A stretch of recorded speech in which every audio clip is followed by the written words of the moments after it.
That is all coming up, but we start with the women's para-triathlon, which made its Paralympic debut earlier today. So the sport includes events for several different classifications. 4 are for athletes with physical disabilities, which range in type and severity from double amputees to those with severe neurological conditions such as cerebral palsy. And among those competing was retired U.S. Army officer Melissa Stockwell.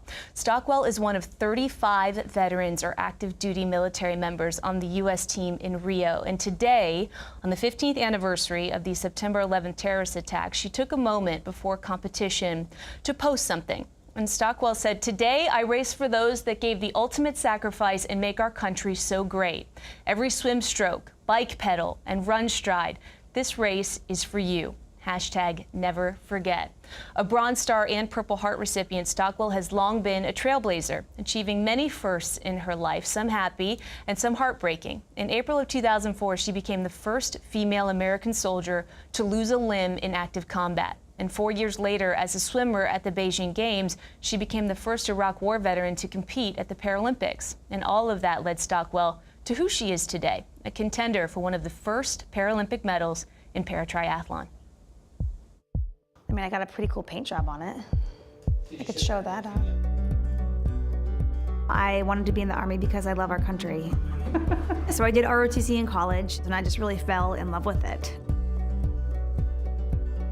I was deployed over to Iraq in 2004.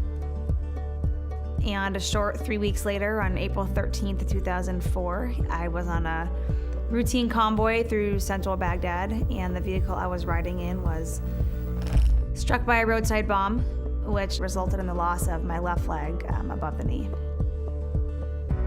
After I lost my leg, I did swimming as a form of rehab. And then learning of the U.S. Paralympics a few months after that, it was just an automatic dream. It was something that I wanted to make happen. It wasn't until trials in 2008 when I made the team that I honestly knew it could be a reality. I went to the 2008 Paralympics in Beijing and I swam there. Athletically, my performance is not what I wanted it to be. I didn't have best times, I didn't make finals, and I was not on the podium. I came home with a participation medal.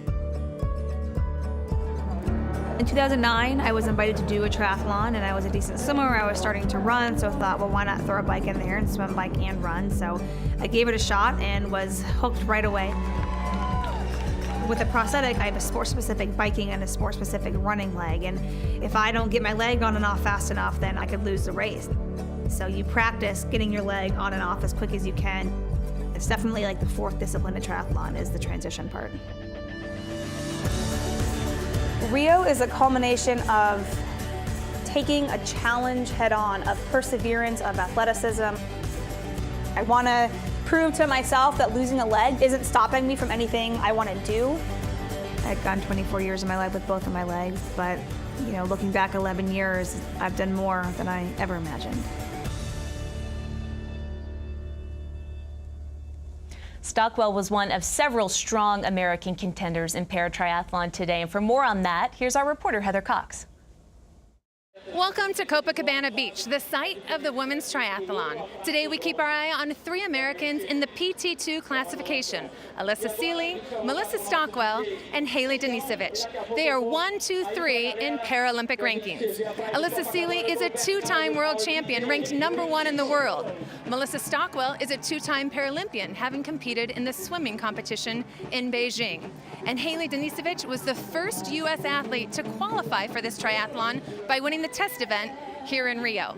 Today marks the first time triathlon's been in the Paralympics. These 3 American women hoping to get on the podium. Heather, thank you. So the PT4 classification is where we begin, and it was Grace Norman who had the fastest swim leg, but fell to second after the bike portion. However, she was able to regain her lead during the final leg. She became the first woman to win gold in the para-triathlon at the Games. An incredible moment, and she is not done yet. Tomorrow she switches from triathlon to track as she races in the T44 400 meters. And then later in the day, the women's PT2 event, and it was Melissa Stockwell who was the first out of the water and entering the bike portion in the league, and she was followed by her countrywoman Alyssa Seeley, who was in second place at the time. Such a strong squad. Another American, Haley Denisovich, was in 5th place, and Danisevich took the lead in the second leg. Her other U.S. entrants following closely behind, though.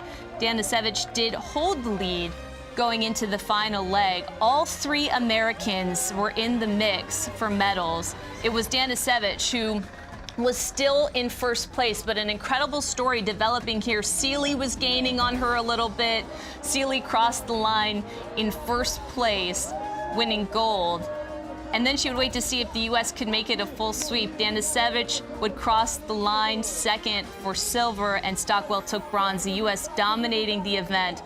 A wonderful moment. Heather Cox caught up with the medalists right afterwards.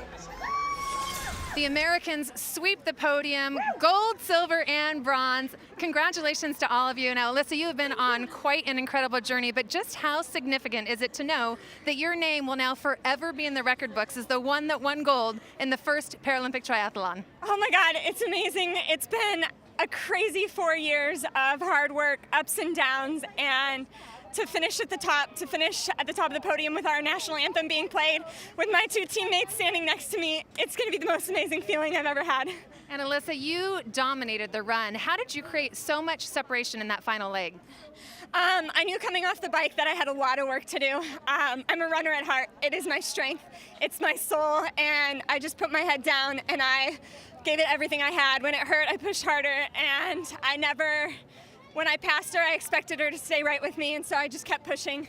And I'm so incredibly excited with how well that went. And now time to recover because you run the 200 tomorrow morning. Now, Haley, a podium sweep, as we mentioned, for the Americans. How did being surrounded by your teammates fuel you in this race? Oh my gosh, this was by far the most exciting race that I've ever been a part of. Like, coming right out of the swim, all 3 of us were kind of right there, and it stayed that way for the rest of the race. There's no 2 other people in the world that I would rather share this journey with than these 2 right here. And I just can't wait to stand on the podium with them. And Melissa, certainly, a very special day that's so much more about winning a medal. What does it mean to you to be competing on this day, 9/11, in this event?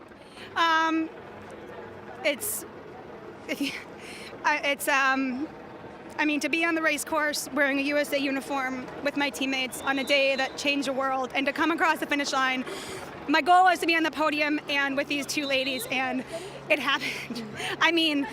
Dreams come true. Today, this moment is one of the best in my life. I'm so thrilled. I'm so excited, and just a testament to America, what we can do. We're the top 3 in the world. Congratulations. Enjoy every second of it. This is for you, America. USA! Woo! USA! Woo! Gives you chills. A decorated day for the U.S. at Copacabana Beach as the Americans take home a total of 4 medals in women's paratriathlon. When we return, we're going to have medals on the line in track and field, so stay with us. We're coming back right after this.